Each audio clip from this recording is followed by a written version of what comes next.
দেশি বিদেশি বিভিন্ন ব্যবসায়ী ও কোম্পানির অন্তত 700 কোটি টাকা মেরে দিয়ে কাতার থেকে বাংলাদেশে পালিয়ে এসেছেন এক ব্যবসায়ী।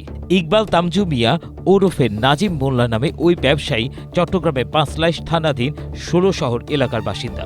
ইকবাল কাতারে ৩০ থেকে ৩৫ বছর ধরে ব্যবসা করছেন। Sanowar fruits and vegetable and trading company সহ বিভিন্ন প্রতিষ্ঠানের নামে তিনি বাংলাদেশ থেকে নানা ধরনের সবজি পণ্য নিয়ে সুপার শপে সরবরাহ করতেন। বাংলাদেশি, পাকিস্তানি সহ বিভিন্ন দেশের ব্যবসায়ীদের অন্তত ৭০০ কোটি টাকা তিনি আটকে ফেলেন। এই অবস্থায় ২০২৫ সালের ২৮ ডিসেম্বর তিনি গোপনে কাতার ছেড়ে বাংলাদেশে চলে আসেন এবং পাওনাদারদের সঙ্গে সব ধরনের যোগাযোগ বিচ্ছিন্ন করে দেন। স্ট্রবেরি সুপার ডটেড ও ক্লাসিক ভ্যারিয়েন্টে সেন্সেশন জাগুক শিহরণ।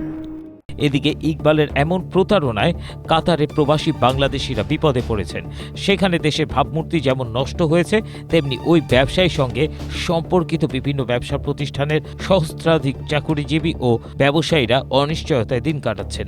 তাদের ভিসা নিয়েও জটিলতা তৈরি হতে পারে বলে আশঙ্কা করছেন তারা। দৈনিক যুগান্তরের এক প্রতিবেদন থেকে এসব তথ্য উঠে আসে।